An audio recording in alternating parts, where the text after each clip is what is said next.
እየኖርኩኝ የእግዚአብሔር ቤት ስርዓት ሲሆን ምን ችግር አለው የሚባል ነገር የለም። እኔ ቤት መጥተህ ምን ችግር አለው የማትል ሰው እግዚአብሔር ቤት ሲደርስ ምን ችግር አለው እንደፈለግን ካልክ ይህ አያስኬድም። እኛ ስርዓት አለን። እኛ ኦርቶዶክሳውያን ባይዘው እንደፈለግን መፈንጨት መዘል አንችልም። የምንፈነጭ የምንዘል ከሆነ እንወቀሳለን፣ እንገሰጻለን። እንደፈለግን መሆን አንችልም። ስለዚህ የአምልኮ ስርዓት አለን፣ የንስሐ ስርዓት አለን፣ የዝማሬ ስርዓት አለን፣ የማህሌት ስርዓት አለን። ስርዓተ ማለት አይደለም ነው፣ ስርዓት ስላለው እኮ ነው። ቅዳሴ ራሱ እኮ ስርዓተ ቅዳሴ ይባላል። ስለዚህ አሁን እያወራናላችሁ ያለው ስርዓት ነው። ስለዚህ ኦርቶዶክሳዊ ስርዓት አለ። ዝም ብለን እንደፈለግን አንሆንም፣ አንፋንንም። ስርዓት ያለንን፣ ቀኖና ያለንን፣ ዶግማ ያለንን፣ ቅዱስ ትውፊት ያለን ሰዎች ነን። ስለዚህ በቤተክርስቲያናችን እንዴት ነው የምንመላለሰው? ይኸው ለምሳሌ አንድ ሴት ልጅ በወር አበባ ልማድ ላይ ያለች ጸበል መጠጣት አትከለከልም። መጽሐፍ ቅዱስ ማንበብ አትከለከልም። ውዳሴ ማርያም መጸለይ አትከለከልም። ከሚስጥራት ግን መፈጸም አትችልም። ለምን? አንደኛ በራሱ ሚስጥራት ለመፈጸም የሚያስፈልግ የጾም ጊዜ አለ፣ የጸሎት ጊዜ አለ፣ የንስሐ ጊዜ አለ። አንድ ሴት ልጅ ደግሞ ፔሪየድ ላይ ሆና ይሄም እዚህ ጋር ብዙ ሴቶች አላችሁ፣ ገስት ላይም ኮመንት ላይም መቼ ህመማችሁ ታውቁታላችሁ፣ ምን ያህል ፔን እንዳለው። እንደ አንዳንዶቹ እኮ ኢመርጀንሲ እኮ ይገባሉ፣ ሐኪም ቤት ይገባሉ። እና እናንተ ናችሁ አምልካችሁ 3 ሰዓት ቅዳሴ ጨርሳችሁ አምልኮ በደንብ ተመስጣችሁ ንስሐ ገብታችሁ ወደ ሚስጥራት የምትጠጉት በዛ ጊዜ ውስጥ አትጠጉ። ቤተክርስቲያን ለእናንተ እንኳን ይሄን አስባ አመቻችታ በዛ ጊዜ ወደ ስጋው ደሙ እንኳን ለመምጣት ያለውን ዝግጅት እንኳን እንዳታደርጉ አርጋችኋለች። ለምን? በስርዓቱ እንኳን ቆማችሁ መጸለይ ማምለክ አትችሉ። የሆርሞን ለውጥ አለ፣ የሰውነት ለውጥ አለ፣ በጣም ብዙ የኢሞሽን ለውጥ አለ። ስለዚህ እኛ ስርዓተ ቤተክርስቲያን ያለን ሰዎች ነን። ይሄ ስርዓት ለምን እናንተ ስርዓት ኖራችሁ የሚል ሰው ካለ ስርዓት አልበኛ ነው፣ እሱ የአንተ ጉዳይ ነው። በስርዓት አልበኝነት መቀጠል ትችላለን። እኛ ግን ስርዓት አለን። እኛ ግን የምንመላለስበት የምንኖርበት ቤተክርስቲያናዊ ኦርቶዶክሳዊ ስርዓት አለን። ስርዓተ ቤተክርስቲያን ተብሎ ትምህርቱ ራሱ ይሰጣል። በሌላ ቀን በሰፊ እንመለስበታለን። መልካም እሺ። ብሌኗ ቢብሉ እንዴት ናችሁ? ሰላም ነው አለው። እግዚአብሔር ይመስገን። እንዴት ነህ? ሁሉ ሰላም። አባትነት እንዴት እያደረገህ ነው? ተመስገን ነው። ምንም አይነት ብዙ ሚዲያ ላይ አልፈለኩትም እና ገብቶኛል። ባለፈው ቪዲዮቹን ሳይ ነው እንጂ እንትን አላልኩም ነበረ። እንትን እኔ ጥያቄ ዲያቆን እንትን ይሄ አሁን ባለንበት የጾም ወቅት ላይ በየሳምንቱ ላይ የምንጾማቸው ሰዓታት ይለያያሉ አይደለ? የመጀመሪያው ሳምንት አይ ቲንክ እስከ 6 ፒኤም ድረስ ነው፣ የሚቀጥለው እስከ 5 ፒኤም ድረስ ነው እና የመጨረሻው ሳምንት ደግሞ እስከ 7 ፒኤም ድረስ ነገር ነው አይደለ? መጀመሪያ ነገር ለምን በዛ መልኩ ተደረገ የሚለውን ነገር ማወቅ ፈልጋለሁ። ሁለተኛ ደግሞ ቅዳሴ ሳስቀድሰን ጸበል ጠጥተን እንጾማለን ነው ወይስ ጸበል ማንጠጣም ነው? እንዴት ነው? እስቲ አስረዱኝ። ሁለተኛው ጥያቄሽ እንዴት ነው? ይቅርታ። ለምሳሌ ቅዳሴ ከገባን ያው 9 ሰዓት ላይ ያልቃላ ቅዳሴ አይደለ? የዛኔ ጸበላችንን ጠጥተን እስከ 6 ፒኤም ድረስ ጾሙን እንቀጥላለን ነው ወይስ ደግሞ የቅዳሴ ጸበልን ማንጠጣም ነው? ኦኬ ገባኝ ጥያቄሽ። በጣም ጥሩ። አሁንም ያው ስርዓተ ቤተክርስቲያን ነው እንግዲህ እህታችን የጠየቀችን። ዲያቆን ዘማርያም ወጡ። ኦኬ ዲያቆን ዘማርያም ወጥተዋል። ጥሩ። አይ ቲንክ ረጅም ሰዓት ተቀመጡ እሳቸውም። በጣም መልካም። እሺ መምህር ብሩክ ገቡ። ኦኬ ለመምህር ብሩክ እድል ልስጥ ከመናገር የፊት ነኝ። መምህር ብሩክ እንኳን በሰላም መጡ። ይሰማዎታል? አሁን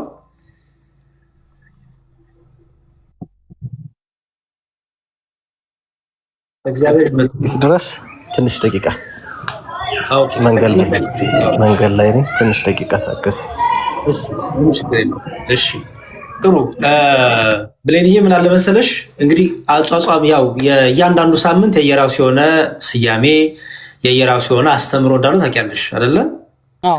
ሁሉ አሉ እና በእነዚህ ሳምንታት የምንጾምበት ራሱን የቻለ የሰዓቶቹ አገላለጽ እስከ ቅዳሴ ሰዓት ድረስ ያለው የጸሎታችን ጊዜ አለ አይደለ? እስከ ቅዳሴያችን ድረስ ያለው የጸሎታችን ጊዜ አለ። ቅዳሴው ላይ ስጋው ደሙን እንቀበላለን። በቅዳሴው ላይ ስጋው ደሙን ተቀብለን እንግዲህ ጸበላችንን እንቀምሳለን አይደለ?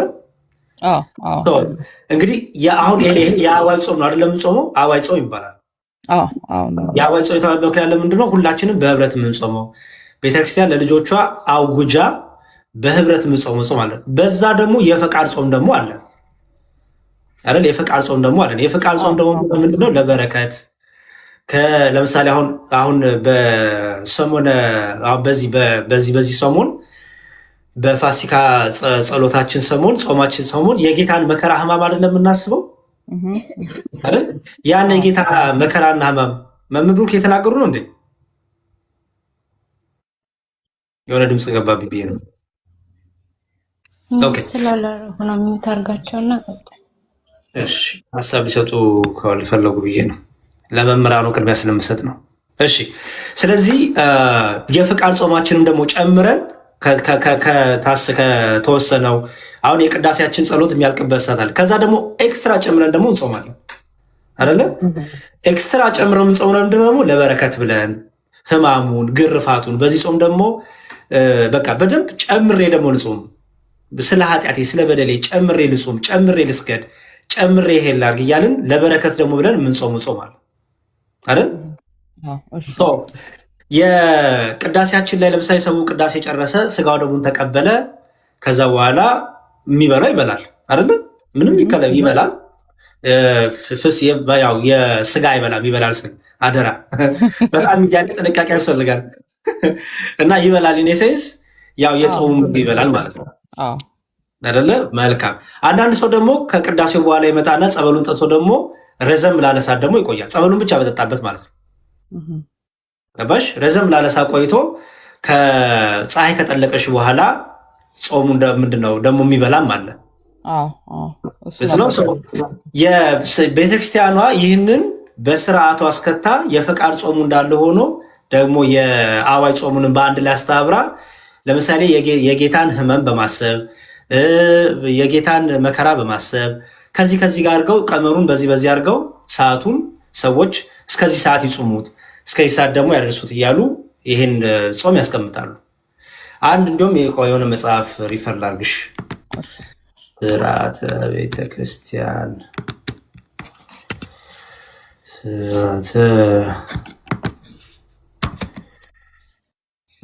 ቆይ ላውጣልሽ።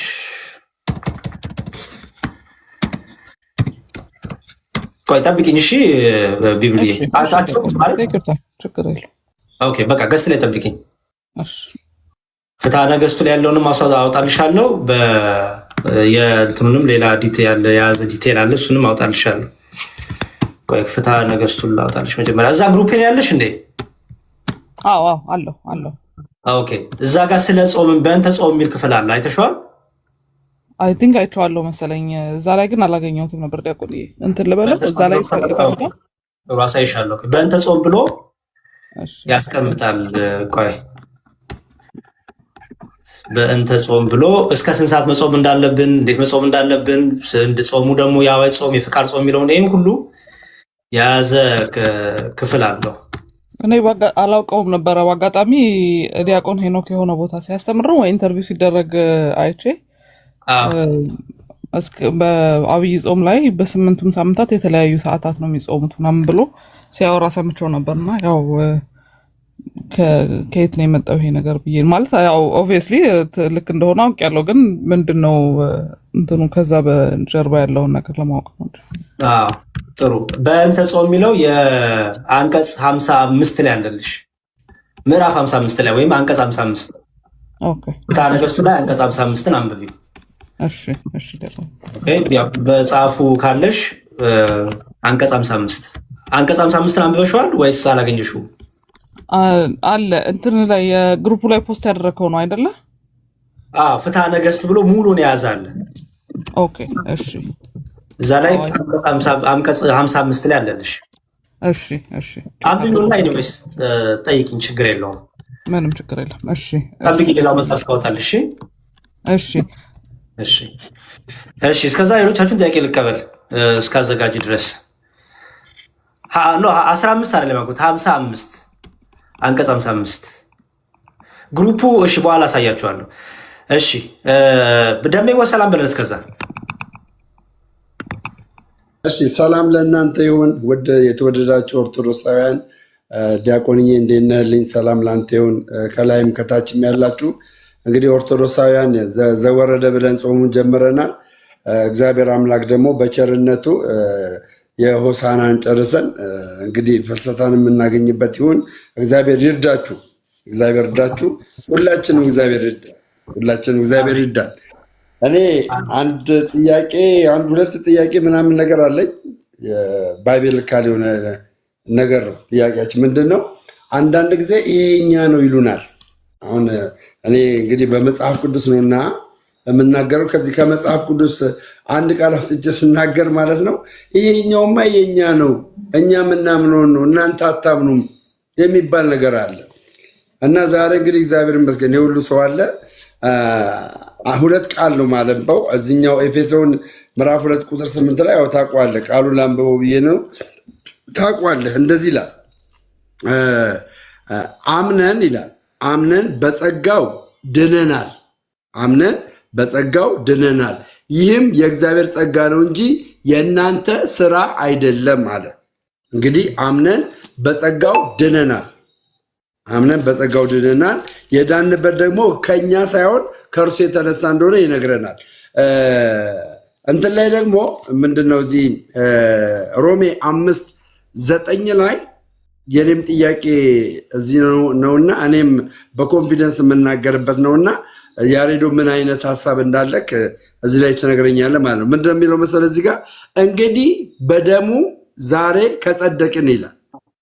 ሮሜ 5:9 ላይ እንግዲህ በደሙ ዛሬ ከጸደቅን ከሚመጣው መከራ በእርሱ እንድናለን የሚል ቃል አለ እና አንዳንድ ጸድቀሃል የሚል ጥያቄ ያው ታውቃለህ አንተም ጸድቀሃል የሚል ጥያቄ ይመጣል። ሲመጣ እኔ ክርስቶስ በሰራው ስራ ጸድቅ ያለው ብዬ እናገራለሁ። በዚህ ቃል መሰረት ማለት ነው ጸድቅ ያለው ብዬ እናገራለሁ። ይሄ ቃል የአውድ ፍቻ አለ ወይስ እኛ ክርስቶስ ኢየሱስ በሰራልን ስራ ኦርቶዶክሳውያን ጸድቀናል ማለት እንችላለን ወይ? ያው ድነናል፣ እየዳንን ነው፣ እንድናለን የሚል አስተምሮ እንዳለን ሁሉ ማለት ነው። ድነናል ስንል ጸድቀናል ማለት አንችልም። እችን እስቲ መልስልኝ ያሬዶ። እሺ ጥሩ ጥያቄ። መልካም መምህር ብሩክ አሉ አለሁኝ። ኔትወርክ ትንሽ ዛሬ ኔትወርክ አስቸግሮታል። መምህር ብሩክ አሉ ዛሬ ኔትወርክ አስቸግሮታል። መምህር ብሩክ አሉ አንድ እንትን ነው ያበራው። ሁለተኛው ጥያቄ ልጠይቅና ልጨርስ ወይስ ይሄኛው ይመለስልኝ? ነው ሌላ ጥያቄ ልስና ችግር የለውም። ማኪላባ ልስና ችግር የለውም። ማኪላባ ሚዩት አድርጊልን ሚዩት አድርጊልን። እሺ ደሜዋ የሰጠህን ክፍል የሮሜ መልእክትን ነው አይደለ? ሀሳብ እንድሰጥ የፈለግከው ሮሜ ላይ ያለውን ነው። ከኤፌሶን 2:8 አኳያ በእርሱ ድነናል ከኛ ከስራ ሳይሆን ከሚለው አኳያ ድኛለሁ ቃል ጸድቅ ያለው ማለት አልችልም ወይ? በሮሜ 5:9 ምክንያት ለምን አሁን እኛ ለማሸማቀቅ የሚሞክሩት አይተው ከሆነ መዝሙሬ አልጸደቃችሁም እናንተ ይሉናል። እኔ ደግሞ ክርስቶስ በሰራልኝ ስራ ጸድቅ ያለው ላለው ልክ ነኝ ልክ አይደለም ከኔ ሳይሆን ክርስቶስ ከሰራው ስራ ራሱም የሚለው እንግዲህ በደሙ ዛሬ ከጸደቅን ነው የሚለው። በደሙ በእኔ አይደለም፣ በደሙ ጸድቅ ያለው ብዬ ነው የምናገረው እና ከዚህ የተነሳ ነው ጸድቀናል አልጸደቅንም ብዬ የምሎት ማለት ነው። መልካም እሺ ደሜዋ እንግዲህ በደንብ ማስተር ያለብን ነገር አለ። ኢየሱስ ክርስቶስ አድኖናል። አዎ ድነናል። ኢየሱስ ክርስቶስ በመስቀል ላይ በሰራው ቤዛነት አጽድቆናል። አዎ ጸድቀናል። አዎ ጻድቃን ሆነናል። አዎ ጻድቆች ተብለናል። ኦኬ ይሄ ኢየሱስ ክርስቶስ በመስቀል ላይ በሰራልን ስራ በቤዛነቱ ያገኘነው ዋጋ ነው። ምክንያቱም ክርስቶስ ስለ ከንቱ አልሞተም እኮ አይደል? መቼም የክርስቶስ ቤዛነት የክርስቶስ ሞት ለእኛ ጥቅማችን ነው እኮ። ለእኛ ያስገኘው ጥቅም አለ። ምን? አንደኛ ከጨለማ ወደ ብርሃን መተናል። ከርኩሰት ወደ ቅድስና ወደ ጽድቅ መተናል። ከሞት ወደ ህይወት ተሻግረናል። ከሞት ወደ ህይወት መሻገር አስኮ ማለት ነው ጸድቀናል።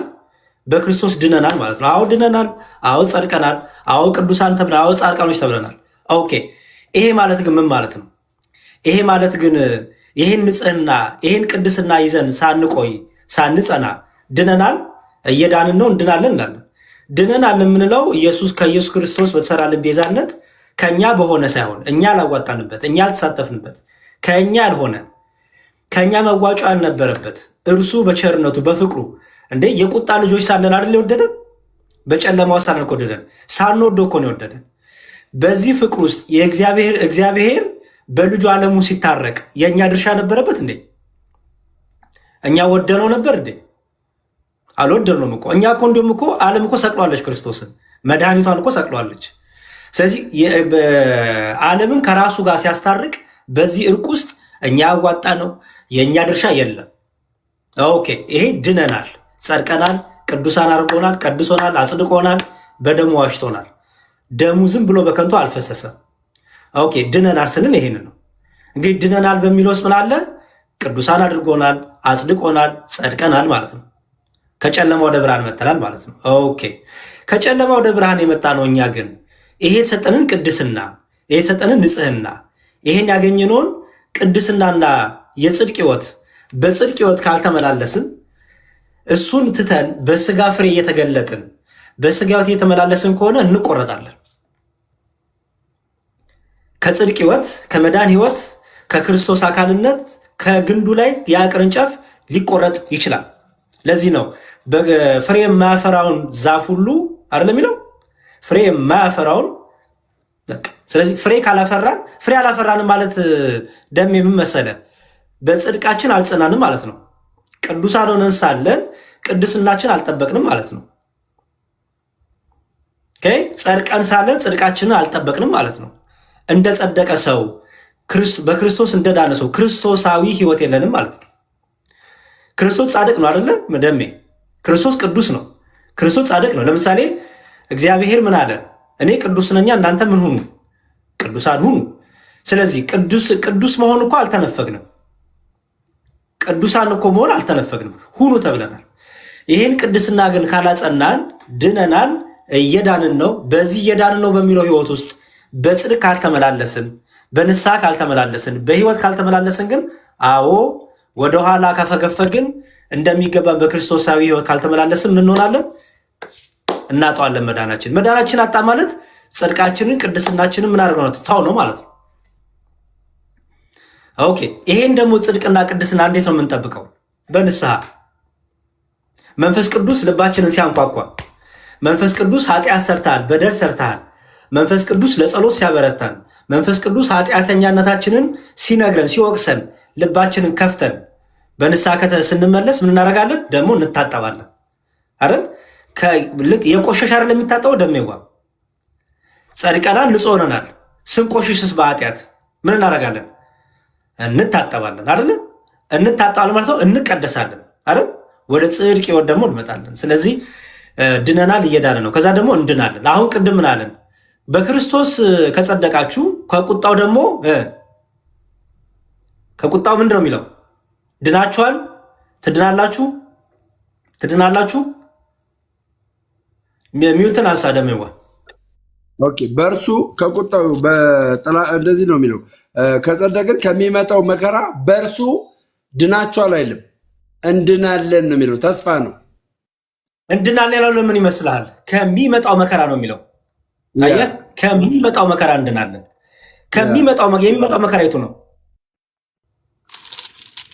የሚመጣ መከራ እኮ እምነታችን ፍጹም የሚሆንበት። መምህር ብሩክ ሚውት አነሱ እንዴ? ዛሬ መምህር ብሩክ እሺ፣ እምነታችን ፍጹም የሚሆንበት ሙሽራው ክርስቶስ የሚመጣበት ተስፋችን የሚፈጸምበት መዳናችን የሚፈጸምበት አይደለ? ያቺ የፍርድ ቀን የቁጣ ቀን ትባላለች በመጽሐፍ ቅዱስ። ያቺ የፍርድ ቀን የቁጣ ቀን ትባላለች። እናንተ አባቴ ብሩካን ኑ፣ እናንተ ርጉማን ደግሞ ሂዱ የሚባልበት የቁጣ ቀን አለ። የቁጣ ቀን የታው ለማን ነው? ሂዱ ለሚባሉት የቁጣ ቀን ነው። ምክንያቱም በሚያስፈራራና እግዚአብሔር በሚያስፈራራና በፍርድ ቋንቋ ስለሚናገራቸውም ብሎ ሂዱ ስለሚላቸው ይፈርድባቸዋል። ለእኛ ደግሞ ለጸና ነው ደግሞ ይፈረድልናል። ምን ወደሚለው እናንተ አባቴ ብሩካን ኑ የሚለውን የተስፋ የህይወት ቃል እንሰማለን። ስለዚህ ከቁጣውታ ወደሚመጣው ቁጣ የተባለው የፍርዱ ቀን ነው ማለት ነው።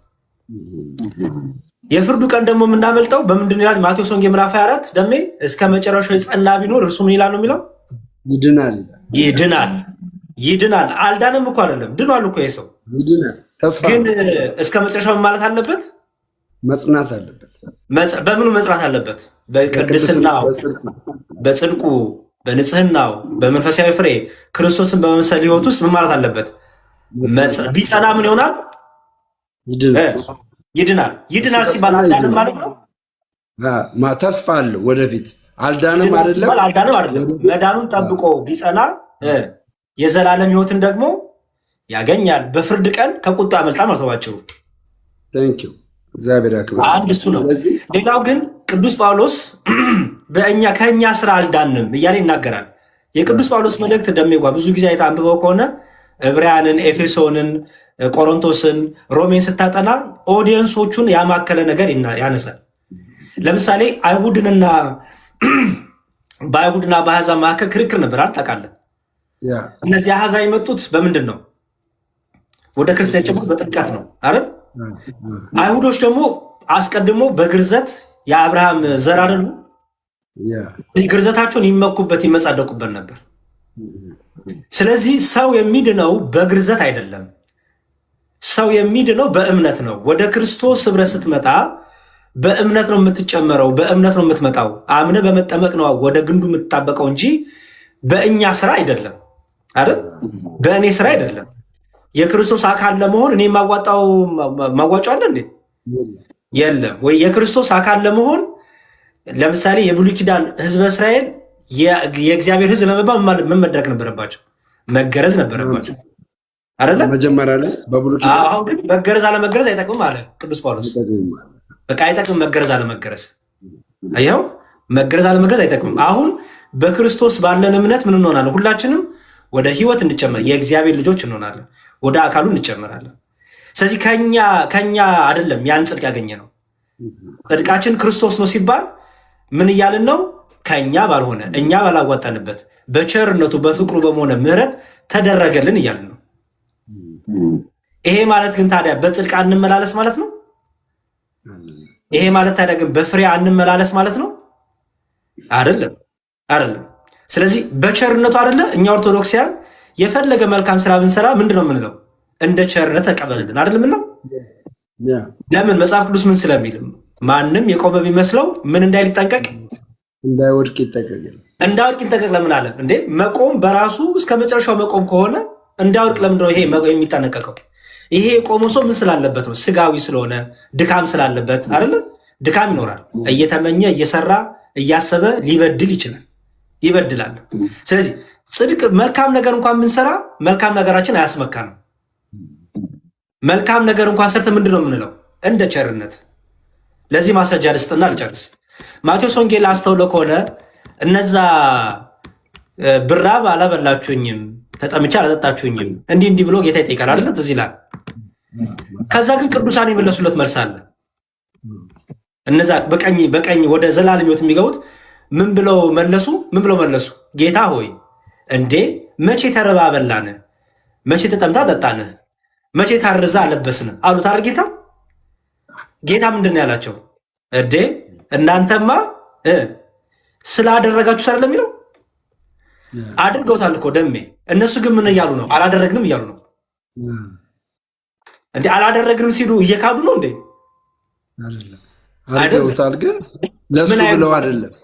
ያ ባደረግነው አይደለም እንደ የመጣው እያሉ አይደለም ቅዱሳን። አየህ፣ አማኞች የሚመኩ የሚመጻደቁ አይደሉም። እኔ እኮ እንዲህ ነኝ፣ እኔ እኮ እንዲህ አድርጌ፣ እኔ እኮ በዚህ ወጥቼ የኔ ጽድቅ የኔ እያሉ የሚመኩ አይደሉም። ሁሌ ምን ያደርጋሉ? ጌታ ሆይ እኛ ምን አደረግን ይላሉ።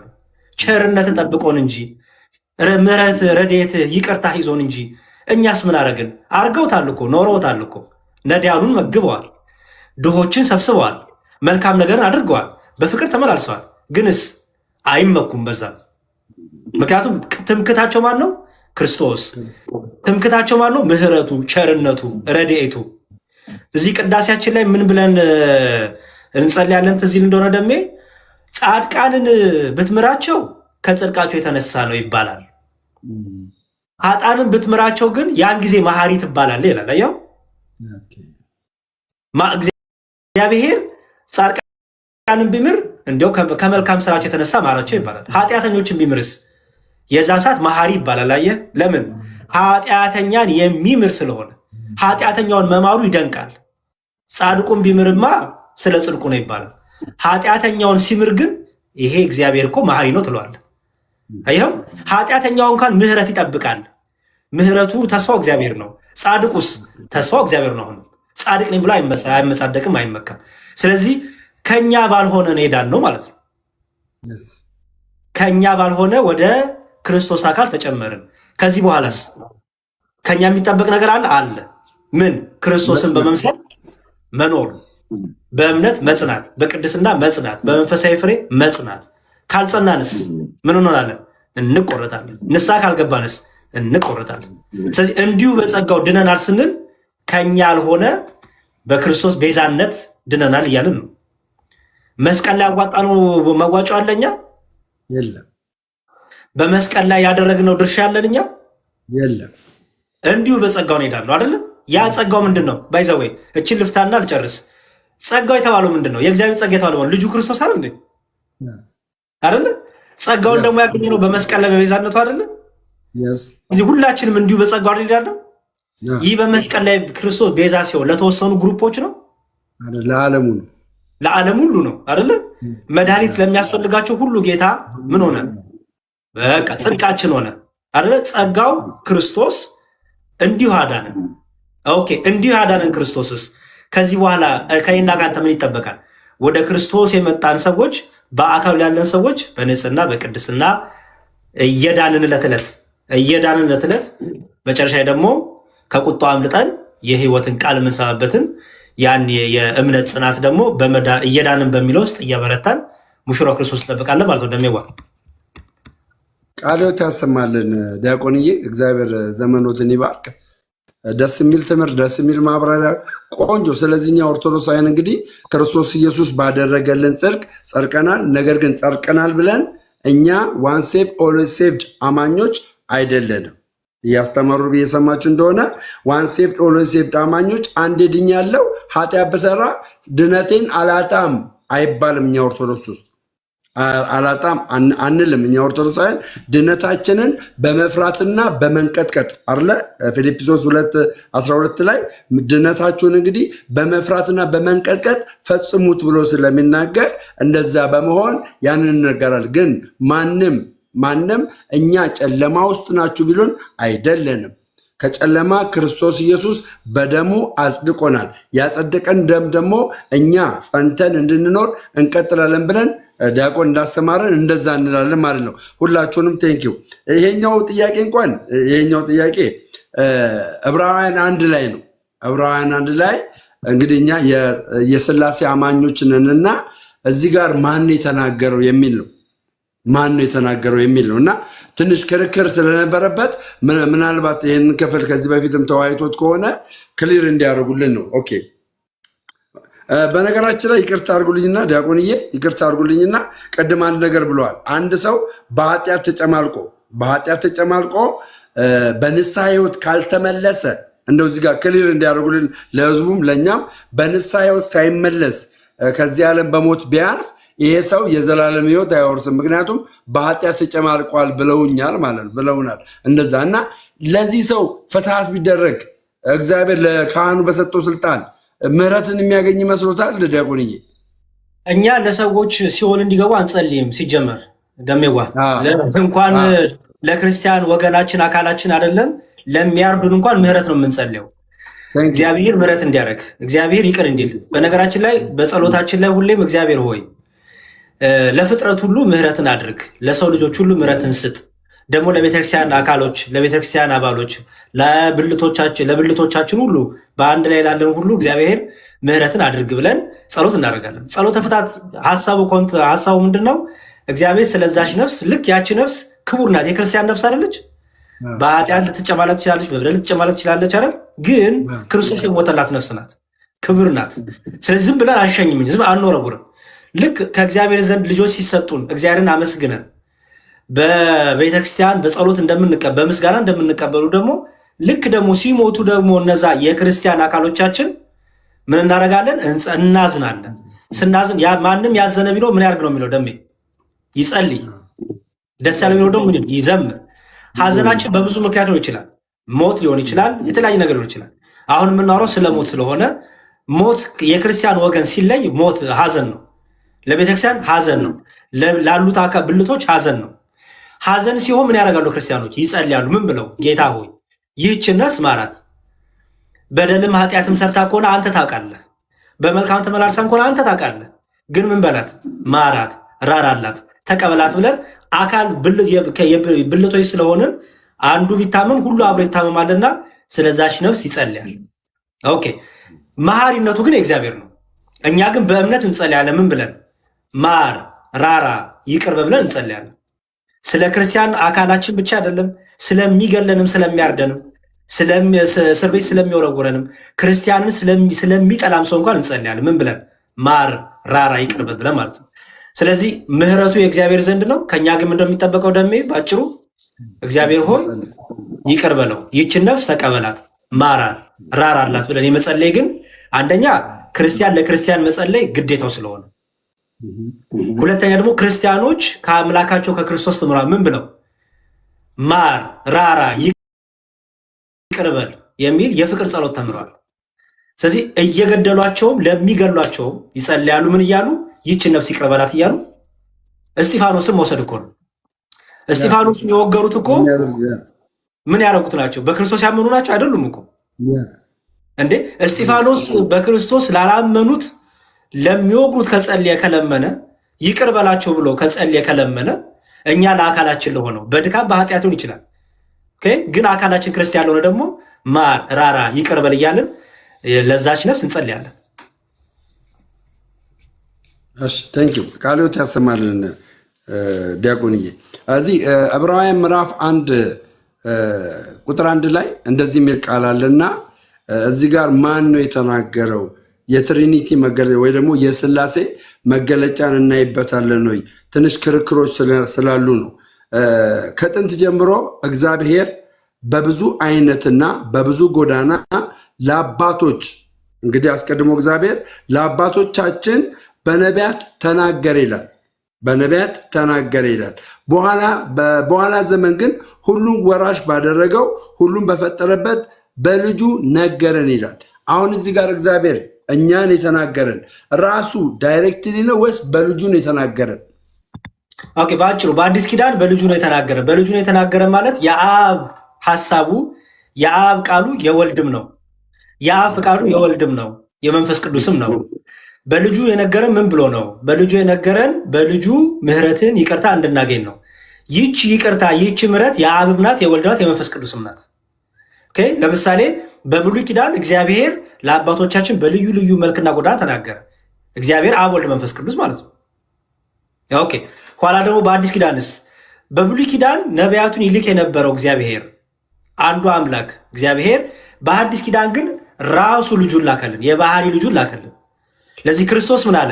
ከሰማይ ከወረደው በቀር ወደ ሰማይ የወጣ ማንም የለም፣ እርሱም በሰማይ የሚኖረው የሰው ልጅ ነው አለ። ደግሞ ምን አለ? ከአብ ወጥቼ መጥቻለሁ አይደል ያለው።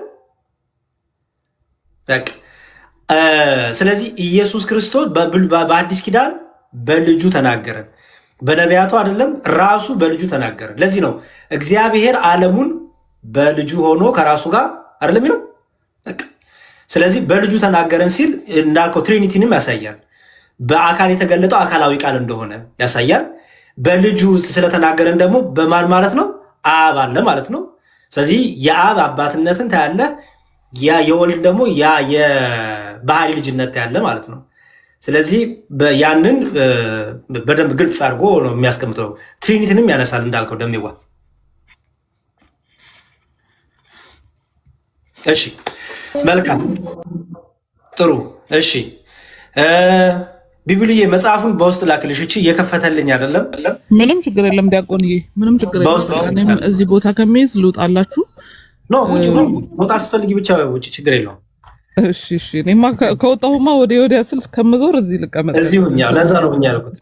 እሺ እሺ እሺ፣ እልክልሻለሁ መጽሐፉን በውስጥ። ምንም ችግር የለም። እሺ እሺ። እሺ አሴ ሰላም ነው? እግዚአብሔር ይመስገን። እንዴት ናችሁ? ይሰማል ድምጼ? ይሰማል። እግዚአብሔር ይመስገን።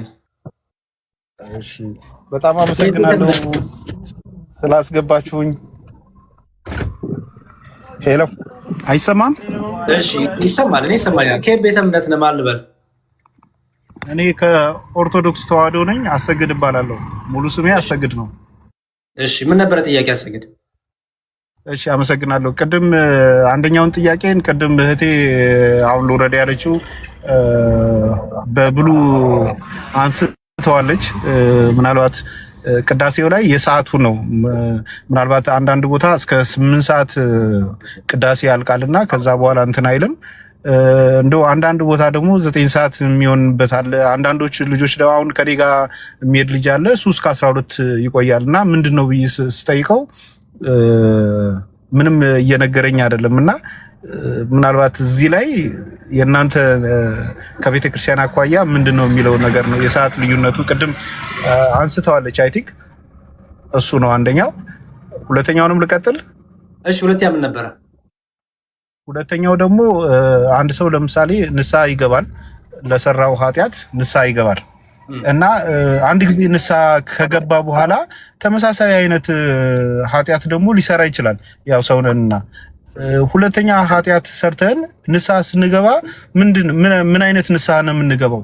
ተመሳሳይ አይነት ንስሐ ነው የምንገባው ወይስ ምንድን ነው? የድፍረት ኃጢአትን መጽሐፍ ቅዱስ ሚላን መሰለ ጻድቅ 7 ጊዜ ወድቆ 7 ጊዜ ይነሳል አይደለም የሚለው? በቃ ስለዚህ ምን ማለት ነው? ጻድቁ እንኳን ብርቱ የተባለው እንኳን ድካም ይኖርበታል፣ ድካም ያገኘዋል ነው። አንተ ደግሞ በብዙ ድካም ደግሞ ያለን ሰዎች ደግሞ እኛ ደግሞ ብዙ ጊዜ ደጋግመን በኃጢአት ልንወድቅ እንችላለን። ትልቁ ነገር የድፍረት ኃጢአት ውስጥ አለመግባት ነው። ገባ? ለዚህ ነው እናንተ ሸክማችሁ የከበዳችሁ ወደ እኔ ኑ፣ በድካማችን ደግሞ የሚራራና የሚያዝንልን የሚራራልን አባትና አምላክ አለን አይደለ? አስተውል። በድካማችን ምንም የሚራራልን ነው የሚለው። ይሄ ድካማችን የድፍረት እንዳይሆን ነው መጠንቅ ያለብን። የድፍረት ማለት ነው ኃጢአትን መውደድ፣ ኃጢአትን ማጣጣም፣ ኃጢአትን እየጣፈጠ ሆን ብለህ ስታደርገው ማለት እየደጋገምክ አያው።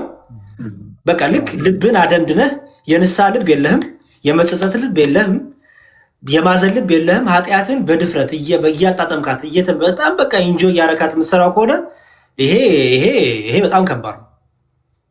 አየው ንስሐ እንኳን የምትገባው ማላገጥ ነው የሚሆነው፣ ፌዝ ነው የሚሆነው።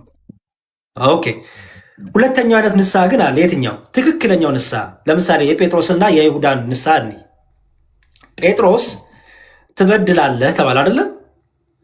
ምን ተባለ? ትክደኛለህ አለ። ጴጥሮስ ምን አለ? አልክድህም ጌታ አለ። ኦኬ አልክድህም አለ፣ ካደ። ሲክድ ጴጥሮስ ምን አደረገ? ንስሐ ገባ አይደል?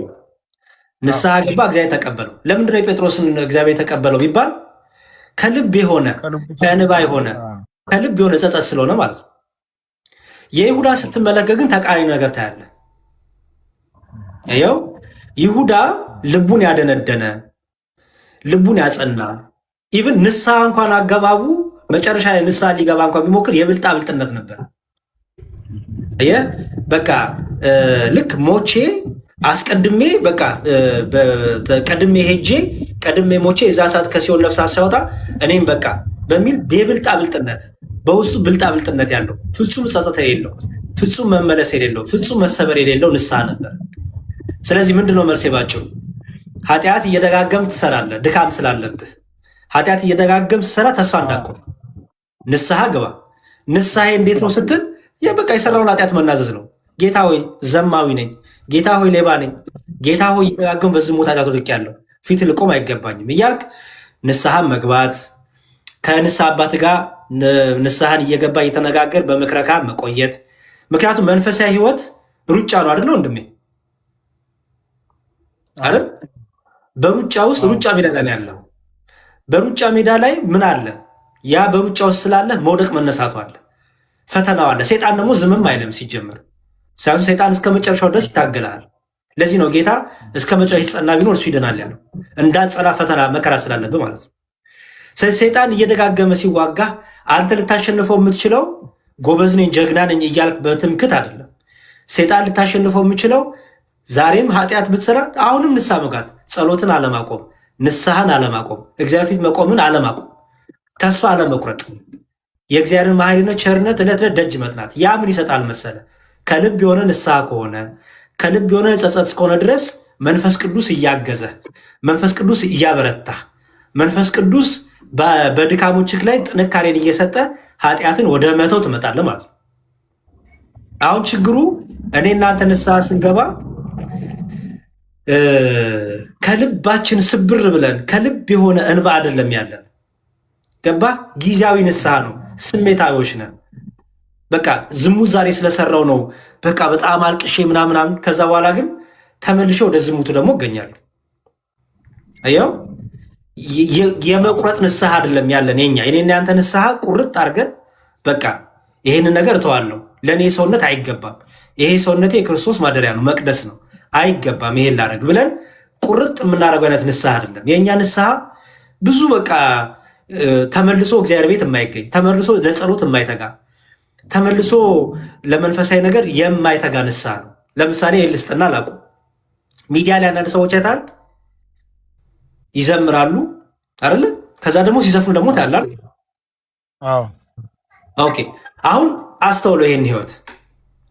አሁን ይቺ ነፍስ አለች፣ ታሳዝናለች፣ ያላረፈች ነፍስ ናት። አየህ፣ ግን ያላረፈችው ክርስቶስ ስላላሰረፋት ይመስላል።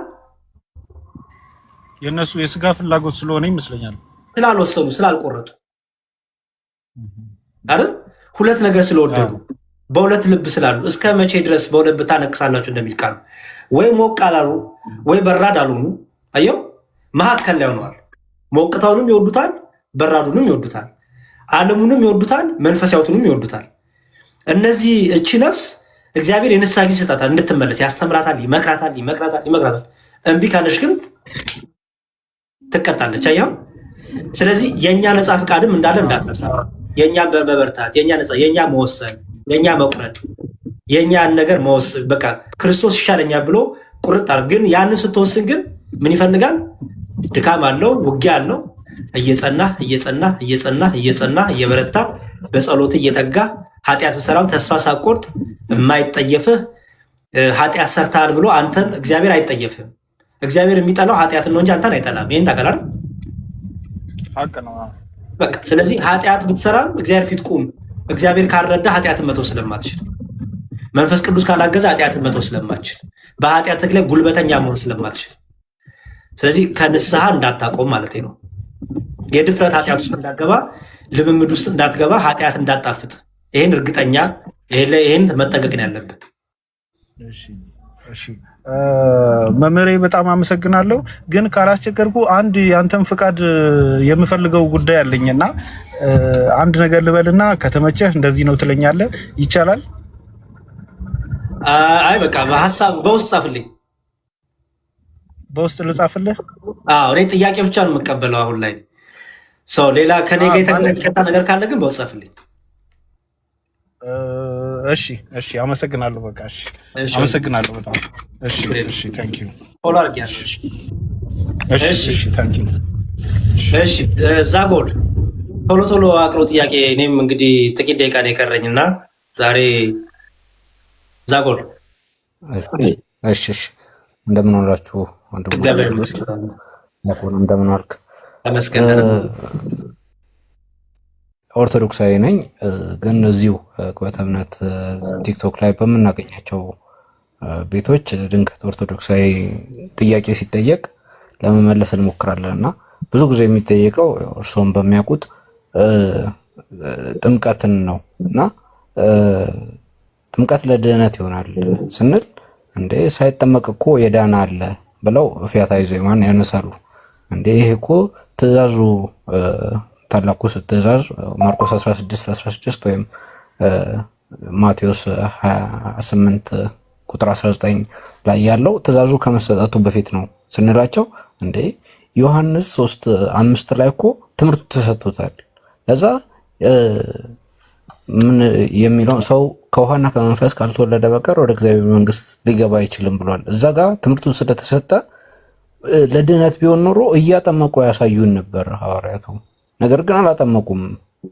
ለዛ ይሄ ማንዳቶሪ አይደለም የሚል ሀሳብ ያነሳሉ። ባጭሩ ልመልስ ወንድሜ፣ የጥምቀት ዓላማው ምንድን ነው? የጥምቀት ዓላማው ከክርስቶስ ከሞቱና ከትንሣኤው ጋር ምን ማድረግ ነው? አንድ መሆን። አይደል? ክርስቶስ ሳይሞት በውሃ ተጠምቀህ ከክርስቶስ ሞትና ትንሣኤ ጋር ትሆናለህ? አይ አትሆንም። በቃ ባጭሩ